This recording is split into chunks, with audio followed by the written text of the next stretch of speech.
Hey everybody, welcome back to another episode of the Get Wealth Podcast. Now, today I have Nassar, the real estate guru, on the show. So pretty pumped to get into some real estate talk and just overall life and wealth. So thanks a lot for coming on the show, man. Looking forward to this. Man, no problem, bro. Thank you for having me. Of course. So let's just start off with how you got started into real estate. What was that process like for you? Bro, all right, bro. Just to put that in perspective, I'm 39. So we talking about 20 years ago, right? This is how it went down, bro. 20 years ago, overheard my father talking to his friend. I'm 19 years old. Dumb as all you know what, right? Dumb as a doorknob, right? So I'm 19 years old. I overheard my father talking to his friend about our neighbor sold our house to an investor for 150, sold their house to an investor for 150. The investor put 20,000 into it. I'm in the back seat of the car like, whoa. He put 20,000 into it and then sold it for 270. I'm in the back of the car like, whoa, this guy just made $100,000 off of one house. Now, mind you, I'm 19. So, and I don't know anything about commissions, closing costs, none of that. And it doesn't matter. You know what I mean? Like, so I'm like, wait, 270. So, wow, 500,000 on one house. And then at that point, fell in love with real estate, love at first sight type of thing. So I was just like, not knowing any better, asked my father, like, hey, how do I get into real estate? He didn't do real estate, but you know what I mean? I'm 19. I don't know no better. He's an adult. So he should know something. Yeah. So he like, hey, go talk to my friend. My friend fixed his credit and could prepare you to buy a house. So I went to go holler at his friend. His friend helped me establish credit because not that he had to fix anything. I'm 19. I didn't have any credit. And told me what to do. Within 3 years, my credit score was like 7+. I bought my first property at 24 to flip, me and my boy, and we end up losing $7,000 a piece in our first flip in New Jersey, East Orange, New Jersey. Oh no. You lost money. Yeah, that's my intro to real estate, man. What happened? You just underwrote the deal wrong? Oh, I did everything wrong, but if I had to explain it, 07, I bought the house in 07. You're a young buck. You probably don't know about this. 07, we were in the market was bad.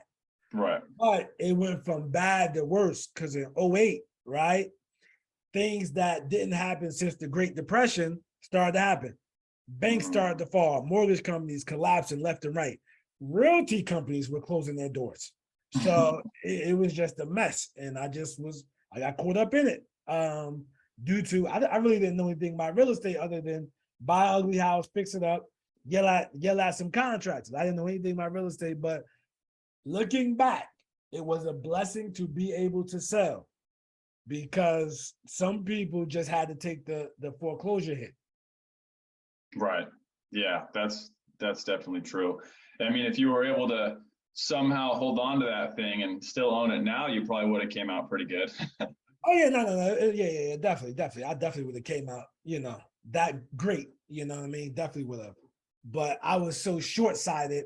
I just wanted the quick money at that time, when, and I tell people this, man, like in order to invest, right? It's better to invest when your stomach is full than when your stomach is empty. Because when your stomach is empty, you're always going to be looking for that quick nickel. When your stomach is full, you can wait to get that whole $20 bill. So I didn't even have that mindset to keep it that long. I wasn't thinking like that. I was just thinking like, yo, let me flip this and I'm gonna go get me a Bentley. Yeah, I mean, I feel like you might have had part of it correct, maybe even accidentally, because at a certain point, if you're 19 years old, like what's it really going to do? I mean, investing is so broad, but like if you're talking, just putting money in the stock market, that's not really going to be as effective as learning how to flip a house or the experience you would get from, losing money on that. Like that probably paid you dividends way more than the S&P 500 would have. I get what you're saying if you would have bought a house at that time, but to a certain extent, when you're starting out, I don't think it's the right thing for people to go buy bonds or invest in the stock market. Do you agree, or what's your take on that? No, I mean, all right. The stock market works for those who study the stock market. Real Yeah. estate works for those who study real estate. I will Mhm. not disagree with your statement because at the time, I'm 20. Me and my man, we lost 7,000 apiece. I'm hurt. You know what I mean? I was too stupid to quit. Fortunately, at this age, I would have quit. You know what I mean? If that was my Yeah. first introduction, but then I was too stupid to quit, and fortunately, so I will say this. I will say that, man, you are absolutely right. Looking back, it was a blessing that I lost that money at that age. It was a Mhm. blessing. And it paid me dividends over and over. But I've learned not to talk bad or belittle the stock market because, people do well with that. The ones who study it, they do well with it. Just like I studied and put my 10,000 hours in and lost money and made money in real estate. So I do well in real estate. Yeah. Yeah, I think that's true. If you're, yeah, if I guess the idea of investing in the stock market is different than being a stock market investor in a way. Because if you're really knowledgeable about the stock market, you can do so many things like day trading and like swing play, all that sort of stuff. Whereas the guy who just is retired and putting a certain amount every month, that's almost a little different as well. Right. And so yeah. Finder hasn't added support for that with Siri. So I'm sorry about that. You're good, man.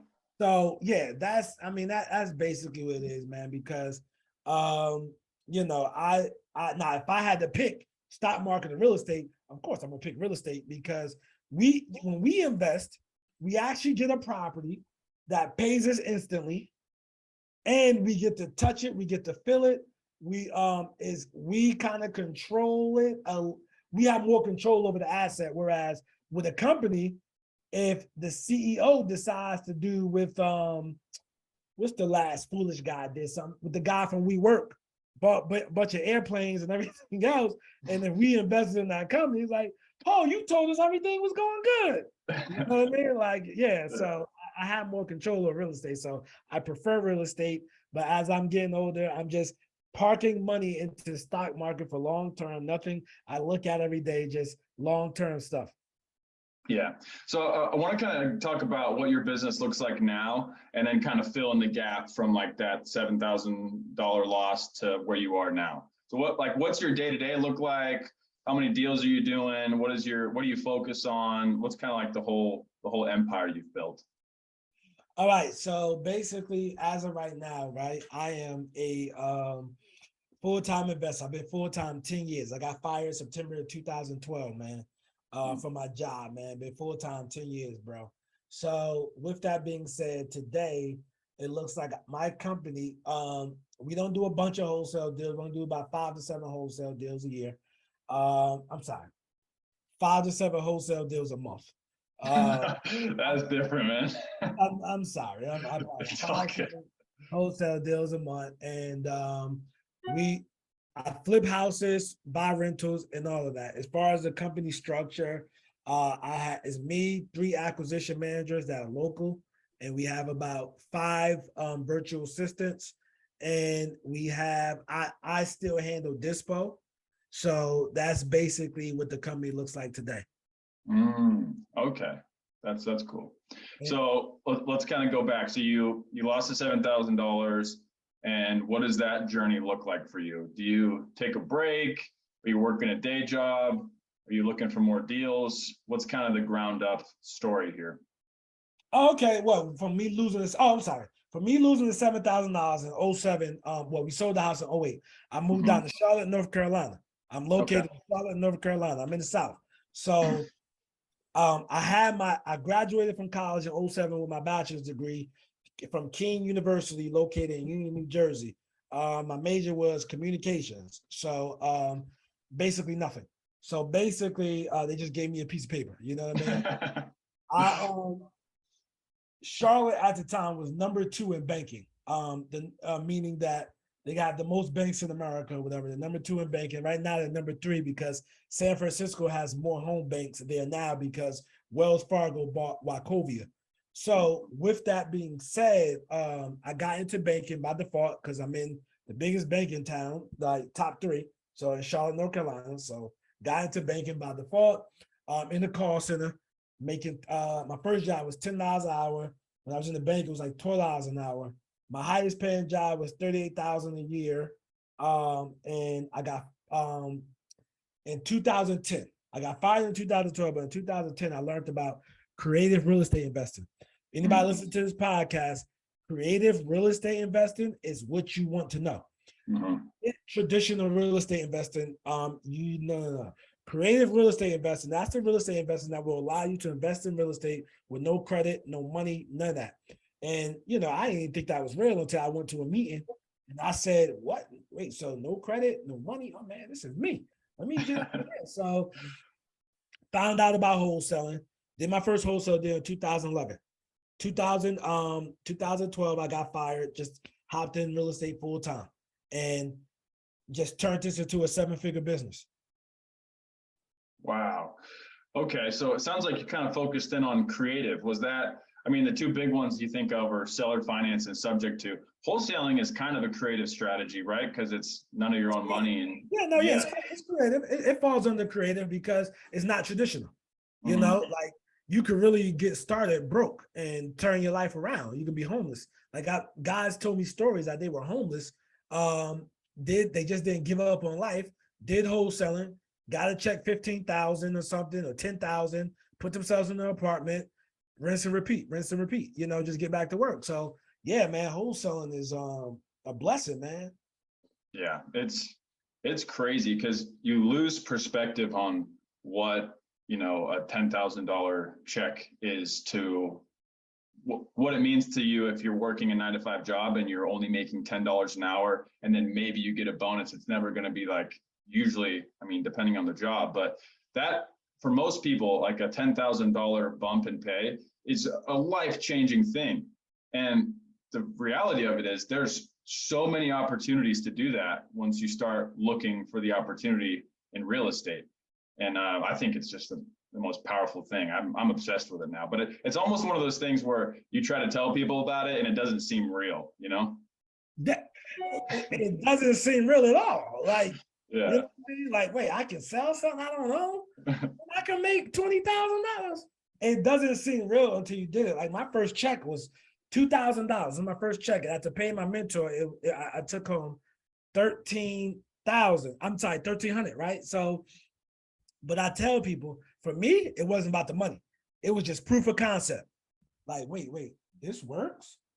And I started doing deals like every other month while I was at my job, every other month. We were closing deals. And yeah, man. And so when I got fired, it wasn't like, oh, what I'm gonna do now, or let me try this thing. I was like, just a natural transition. Like, let me wake up, ready to work and hit the pavement. Let's go. Yeah. So how are you finding deals and how has that evolved since you started? Okay. When I started, it was all about mail. Now it's cold calling and text messaging. Okay. Yeah. Direct mail. I've heard now that's it still works, but you got to spend a lot of money in order to make it worth it. Bro, let me tell you this, bro. When I first, it stopped working when I last do it here locally. I was spending $15,000 to $20,000 a month in mail. Jeez. But back then I was doing like 8-9 deals a month, 10 plus deals a month, you know what I'm saying? Like at that time, but all right, 15, 20,000 though, you spend a lot of money in mail. Like mail costs a lot. And right now, cold calling and text message is the way to go. Okay. And so I'm guessing you probably got some VAs working for you, or are you on the dialer all day? I got people working for me handle that. I don't man the phones. Oh, you outsource it. Okay. I also saw that, bro. And they send it to the acquisition managers. Acquisition managers get them closed. Got it. Okay. Yeah, that makes sense. That's kind of what I've heard. I've only done cold calling. Do you think that's the best way to start is with cold calling? Cold calling is the best way to start or texting, regardless of what, be willing to do the work. When I mean do the work, go out there and drive for dollars, because driving for dollars will get you familiar with your city. It will get you, you'll see what areas of town are good, and it works. Mm-hmm. Got it. Okay, so this is a question I like to ask sometimes, is like, say someone were to drop you at a random place in the country, and they were like, all right, go find a deal or go start a real estate business. What would be your step-by-step of how to get from, like, you know, zero to your first deal? If I got a car, I'm gonna drive for dollars. Mm-hmm. That's my first step, drive for dollars. Hey, where is the lower or middle income class part of town? All right, I'm driving for dollars in that area. And the reason why, because the higher class level, the less issues you'll find. You'll notice with the higher price points, the more sophisticated the buyers are. I'm not saying you can't find deals at each and every level. It's just that you, with the lower levels, you'll find burnt out landlords willing to give the property away because, you know, they're just done. You know, middle class, you just a lot of problems, because in the creative side, a creative real estate investing, we don't necessarily buy a house, we're buy problems. People have problems. When I say problems, what do I mean? Foreclosure, tax foreclosure, death, probate. Everybody goes through that. Death. So probate, code enforcement, divorce, etc. You know what I mean? The list goes on and on and on. I would just go and focus on those areas, man, and, you know, wholesale, get my money up, put up 5 figures, and then start investing. And when I mean investing, flipping and buying rental properties. Mm-hmm. Yeah, that sounds like a great strategy. So you started off in one of the craziest times in real estate, like the Great Recession. That's I can't imagine being at the bottom of that mountain and looking up like what's gonna happen. I mean, hindsight, a lot of millionaires were made, but how did you navigate that, and how has that strategy changed? And then also, I know you're probably aware, like the interest rate hikes, you're hearing all this talk about recession, and how are you shifting your strategy with this new coming market? I'm gonna tell you like this, bro. This new coming market, man, I'm gonna just start to try to get into more renovations, because the first time home buyer price point, they will always need a place to stay.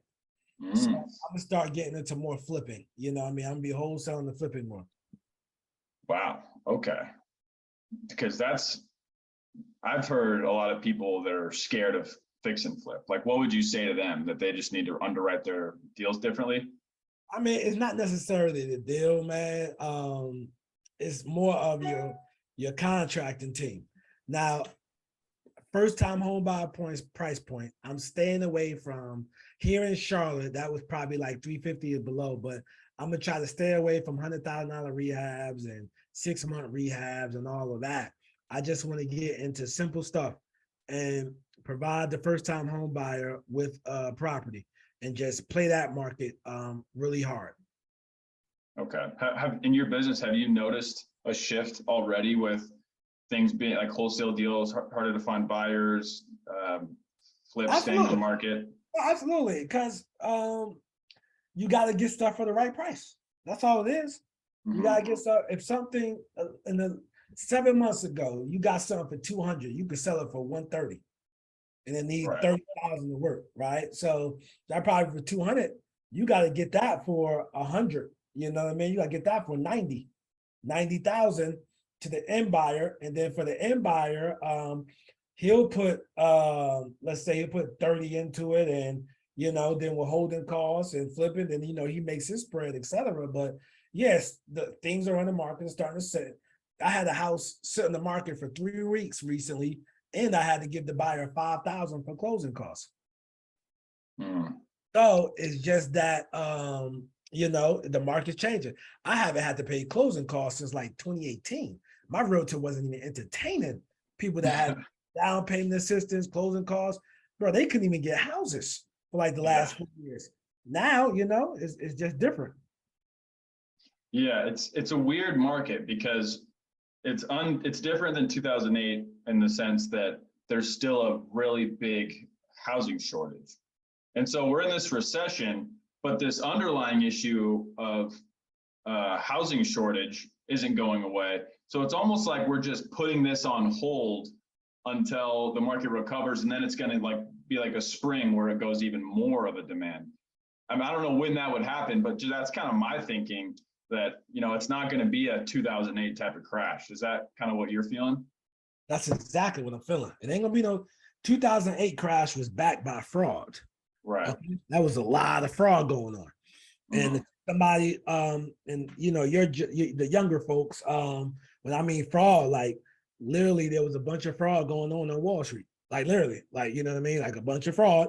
And that managed for basically the major banks had to go to the government and say, listen, we need to bail. You got to bail us out. You just got to, because there's no way we can sustain. So yeah, and that's what that was. All right, prices are a little inflated, but they're not 2008 inflated, whereas it was all fraud. So I agree with you. It's still a housing shortage. The buyer confidence is slowing down because it's like, yo, interest rate 7%. Let me chill out. Yeah, totally. Something that I'm getting more interested in. I'm not really sure why, but it seems exciting to me. And then I can see there's, because of the housing shortage, opportunity with building properties. I saw on your Instagram, you built a property before. Is that a big part of your business? And I haven't built in years, man. And okay. I haven't built in years, man. Just haven't found I tried to take my general contractor license so I can GC my own jobs, but I haven't built in years though. Okay, got it. So that's not something you're actively looking for. Do you think that's a good model right now? Is it? Absolutely. Build it in the I'm gonna say this, build it in the first time home buyer price point. Yes.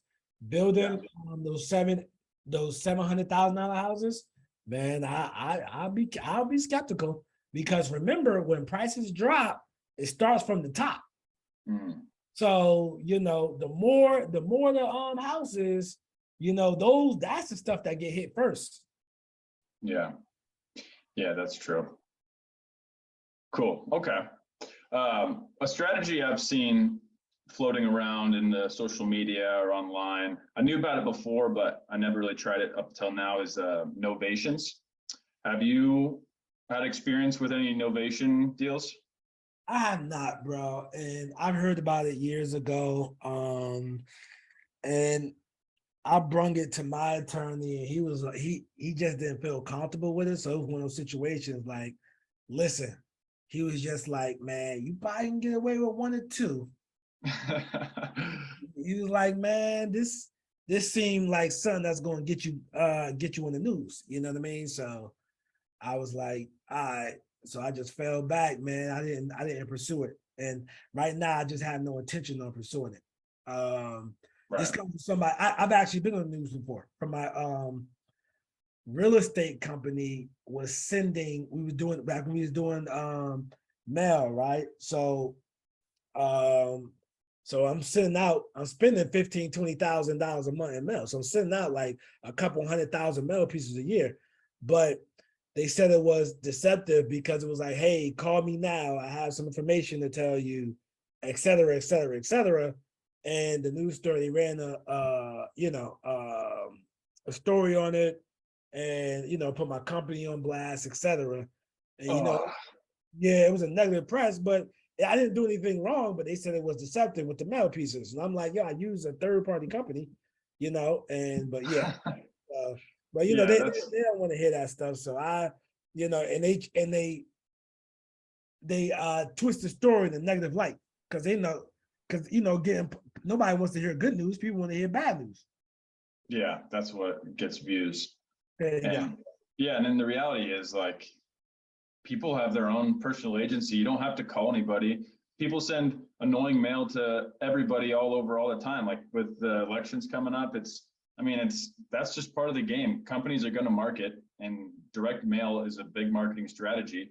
If you don't have a problem, cool, don't read it. But some people are in distressed situations and actually don't know that it's possible to just liquidate their house with a cash offer. So to me, I think it's the opposite. I think it's providing value.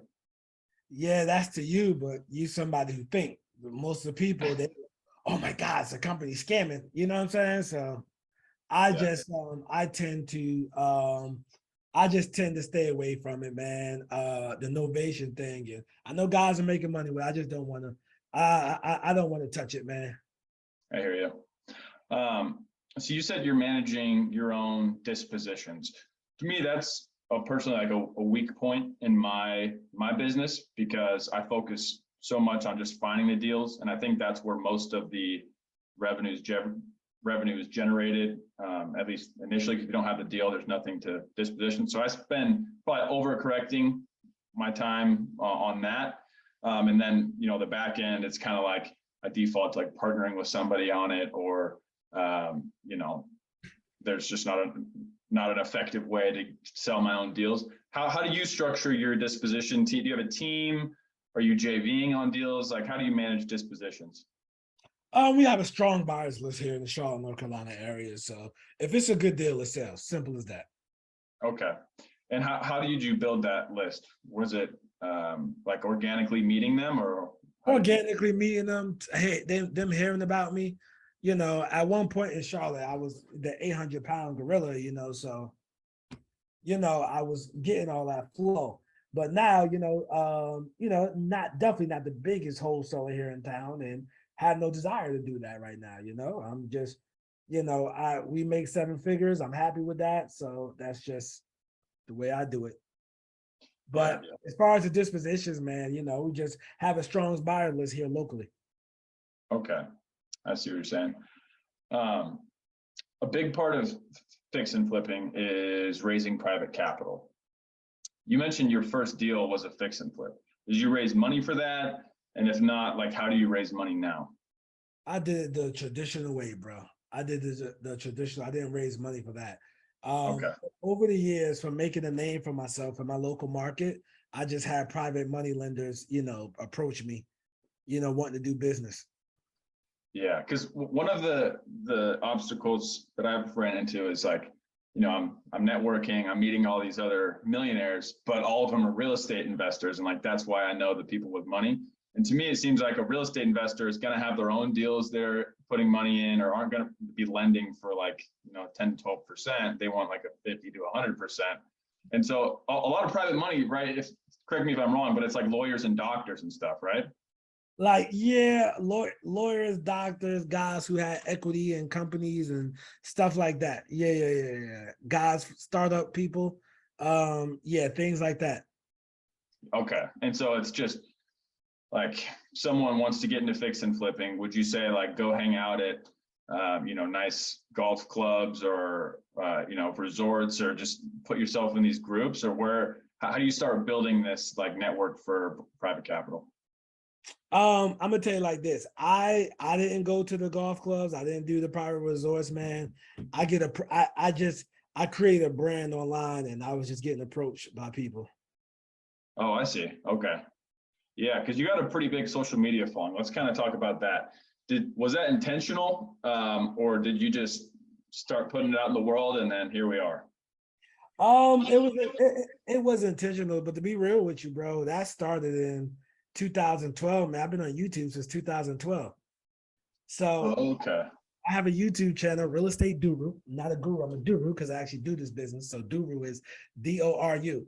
And all the videos from my early days, 2013, 14, there's hundreds of videos out there. But if you want to look through that, guys, you can see in my early days, you're going to see a guy with some long dreads and a young guy starting out in my 20s, just getting on it, man. So I started this journey way back then on YouTube. And the reason why I started back then was because I was just like, yo, I'm tired of it was watered down to me.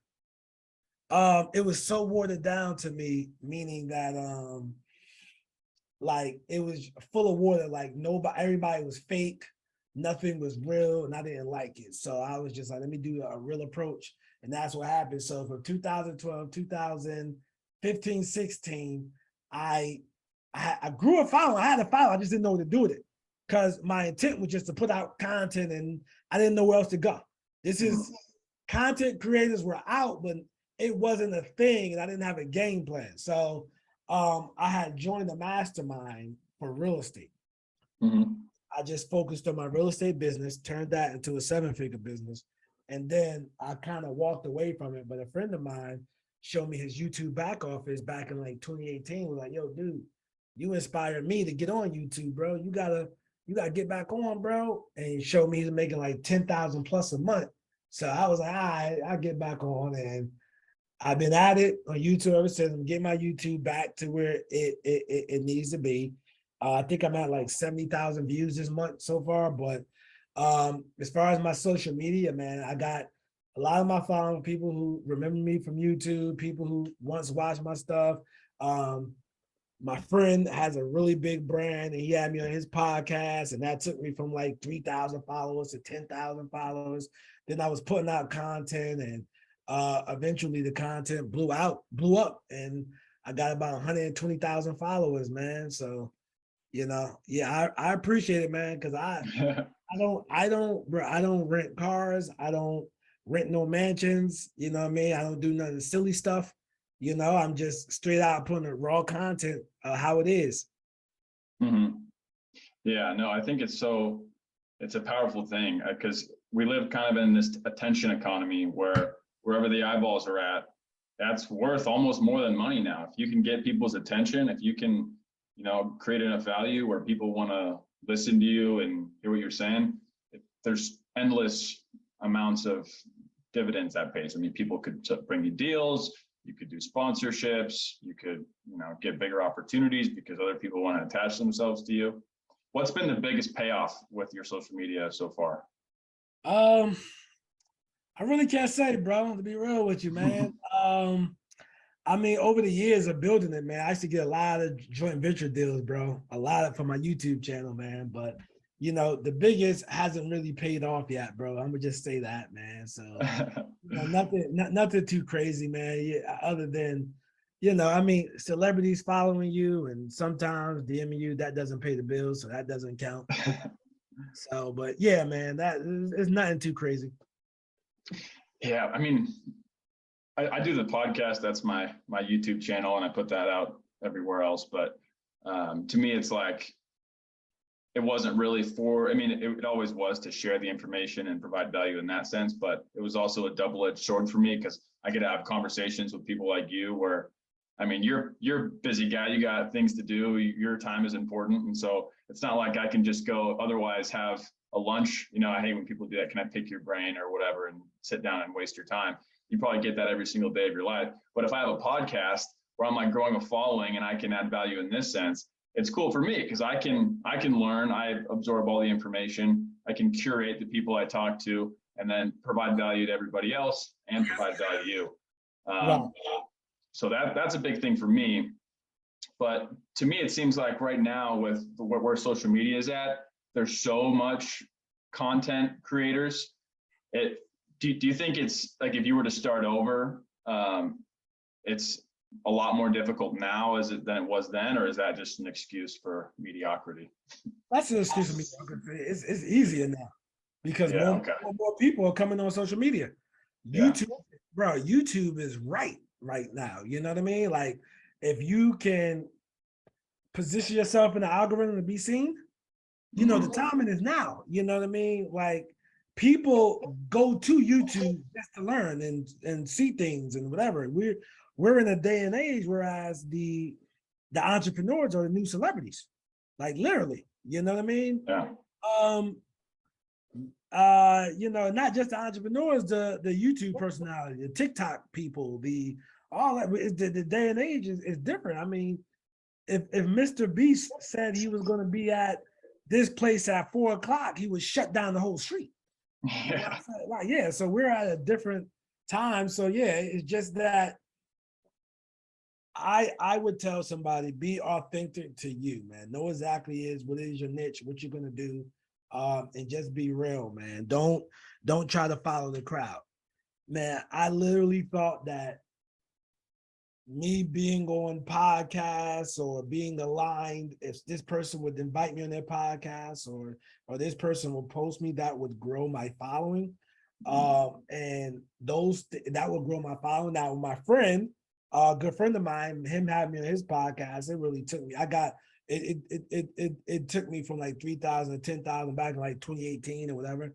And then I had to put in the work. But I'm gonna tell you like this: nobody's gonna blow up your content like you, because every time I got featured on, the #1 real estate investing podcast, you know what I mean? 3 times, you know what I mean? And my followers didn't grow significantly from that. My followers grew significantly from me posting good content that they can relate to. Mhm. And this day and age, people are tired of the fake stuff. If you look at my page, bro, my stuff is rough and raw, and I'm shooting on my cell phone. People are tired of the professional stuff. People are tired of all the fluff. People want information. So renting the car and renting the mansion and having the girls and have naked girls next to you is not necessarily going to do it at the time we are now. So just be authentic to your brand and just put out good content, and it'll take off. Yeah. But I think that's the key. I think you hit the nail on the head. If I were to guess what would be, I mean, you're the expert, but that's the answer I would expect is just, cut out all the BS and be yourself and provide value. I think the caveat to that people might hear and forget about is you also have to know what you're talking about, right? And someone might try to jump in and start talking all this stuff about what their business is, and they haven't done anything. I imagine you were doing deals and then you just decided to start making content. Was that the case? Man, I started my YouTube before I did a deal. I think I posted like a motivational speech or something I did. But okay. When I started doing deals, that's when I really started to just document my early journey. So if you look at my channel, you'll see, hey, this is where this guy started at, this is where this guy at now. So Instagram, yes, please be real. People do go to jail. People, please know what you're talking about. Don't go in there taking people's money. Again, people do go to jail. So yes, if you don't know the law, if you like, when I say law, like tax law or legal law, whatever the case may be, hey, just research it, find out for yourself first, because a popular young lady went to jail because she was telling her clients to file a police report to get things off their credit, and somebody bought the course and reported it, and she went to jail. You know what I mean? She went to jail, but these things happen. You know what I mean? So go on in, make sure you do what you're talking about, and put out good content, whatever appeals to your audience. If you look at my Instagram, Real Estate Doru, my stuff is real and raw, and that's what my audience like. If I make a professional video, the views will not be that high. If I use my cell phone and just talk some talk, man, my views shoot off. Like today, I put up the G-Wagon video. I think it's like, last I checked, it was like 40,000 views just for the day. And man, just I put out stuff people can relate to. Yeah. What percentage of people that you give advice to or that ask, like, how do I get started into real estate, or that you provide direction to, actually go and take that knowledge and do something with it? Very few, bro. Very few. But people even buy my course, the majority of them just don't do anything. And I'm like, yo, bro. I tell them, like, yo, listen, don't think I need your money. I don't need your money. I want you to do the work. Like, but it's all about the story that you tell yourself, man. You got to surround yourself with positivity, surround yourself with good people. And your Instagram feed, man, get rid of all that negativity, Facebook, all that. Just surround yourself with positivity, man, and good news, man, because the story you tell yourself, man, is going to affect the outcome and the results you get in life. Yeah. What do you think that's what it is? It's just people don't surround themselves with enough positivity or people that are doing it? Because to me, it's like why would you, I always try to like figure out what's the block for people that have the information sitting there. They even go as far as paying for a course. It's proven there's so many people that have done the exact thing, probably that I assume your course is legit and you do enough of it where you're not going to give people information that doesn't work. They should know that by looking at your content. So like, what is that mental block that keeps people? Is it just laziness? I can't imagine that's the only reason. I'm not gonna say laziness, man. Analysis, paralysis, a bunch of stuff, man. Just keeps them fear, maybe. Fear, all that, bro. You know, fear kills more dreams than doubt, man. You know, just scared, man. So yeah, I can tell you, I can give you all information, but you go tell your spouse, you go tell your girlfriend, boyfriend, you go tell your family, your friends. Oh, you can't do that. That's illegal. You know, I can't control that, man. And then they got that in your ear, and then you know, you like, oh, they said I can't do this, man, whatever. So, you know, people, it's all types of stuff, man. But with me, the thing that kept me motivated was I had to get out of my job, and there was no way in hell that I wanted to work my job the rest of my life. Yeah. That seems to be a common theme. I think from what I've seen, I've talked to like a lot of high level guys like you on the podcast, and it seems like they all just have a refusal to accept anything less than their ideal reality, which typically is greatness. And then also they're able to just figure stuff out without worrying about the little details, like just jumping into it and then just you get into the game and you figure it out as you go type of thing. Correct. Yeah. Because there's kind of two sides of it, because you got to have people that, you know, take the garbage out and clean the bathrooms and do all the jobs that no one wants to do. But to me, it's like, if you want to, to me, that's the reality that the world we live in creates for you. It's like, all right, go to school, train you how to be a worker. The bell rings, you go to the next class, you go to college, you get in all this debt, you buy a house, you pay the mortgage, and then you work a job that gives you barely enough money to make ends meet. And the cycle continues and everyone does their jobs like good little robots. But then there's people that break out of the system like you have, or they've somehow got a glimpse into this other life that's just full of all this opportunity, and they've just refused to look at it the other way. And, you know, to me, that's the greatest thing about real estate is the opportunity. Absolutely. Yeah. Let's see. There's so many questions I want to ask you because you got all this knowledge. Is about an hour good? I know we didn't really talk about that. It's like 15 more minutes or so. I got an appointment coming up. I need. Okay. No worries. I'll kind of wrap it up here. What are 3 books you would recommend somebody related to real estate? 3 books I would recommend, right? So, The Compound Effect, 50 Cent, Get Rich or Die Trying, Hustle Harder, 50 Cent Hustle Harder book, which is a great one. And for me, a good book was Think and Grow Rich, A Black Choice. For me, that impacted my life. So those 3 books. Okay, yeah, those are good. I've read Think and Grow Rich, but I'll have to get on the other 2. Okay, and so next question, someone that's just starting out, you mentioned driving for dollars. What advice would you give to them, whether it's related to mindset, systems, like in general?